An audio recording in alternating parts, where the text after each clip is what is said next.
Counting चालू असताना, रावेर लोकसभेचं काउंटिंग चालू असताना आमच्या मंडळींना सर्वांना तिथे आपल्या काय त्याला व्हीव्हीपॅट म्हणतात, व्हीव्ही मशीन, कंट्रोलर मशीनचे बॅटरीज ही 99% असते. मी त्यांना सांगितलं की 99% बॅटरी कशी असू शकते. दिवसभर मशीन तिथे वोटिंग केलं, ते 400 वोटिंग असो, 1000 वोटिंग असो, अशा मशीनचे सुद्धा 99% वोटिंग आहे. दुनियातली अशी कुठली सिस्टम आहे की ती सिस्टम वापरून सुद्धा 1% खर्च कमी होते. माझं टेक्निकली असं मत आहे, दुनियातला कुठलाही टेक्निकल इलेक्ट्रॉनिक माझ्या समोर आणावा. मी त्यांना क्लॅरिफिकेशन द्यावं त्यांनी मला की ह्या बॅटरी अशा प्रकारची बॅटरी दिवसभरात कमी होत नाही, 1% कमी होते आणि महिनाभर पडल्यानंतर कमी होत नाही. हे सर्व रडीचा डाव चालू आहे आणि जेवढ्या 99% बॅटरीज आहे तेवढ्या मशीनचं वोटिंग हे फक्त आणि फक्त कमळाला आहे. म्हणजे यांनी काय गडबड केलेली आहे आम्हाला समजत नाही. आम्ही हे वोटिंग होऊ देणार नाही, याच्या पुढचं वोटिंग होऊ देणार नाही.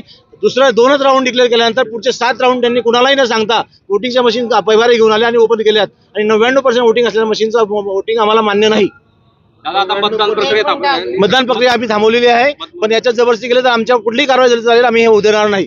आणि 99 बॅटरी% कशी असू शकते मी त्यांना तेही सांगलं त्यांच्या इंजिनियरला. त्यांचा इंजिनियर म्हणतो असं असू शकते. म्हणजे तुम्हाला फक्त टेक्निकली बोल, मी टेक्निकली त्याच्यामध्ये पक्का आहे पूर्ण इलेक्ट्रिकमध्ये. त्याने दुनियातला कुठलाही मेकॅनिक, कुठलाही टेक्निकल माणूस आणावा आणि त्यांना सांगावं की ही अशा प्रकारची बॅटरी आहे जी 1% फक्त 1% वरती तुमची महिनाभर चालते, 1% वरती तुमची दिवसभर चालते आणि 1% काम कमी होते. अशी कुठलीही बॅटरी दाखवावी मला त्यांनी. ईव्हीएम मशीनची बॅटरीचा विषय, ईव्हीएम ते आपली कंट्रोलर पॅडचा, कंट्रोलर पॅड.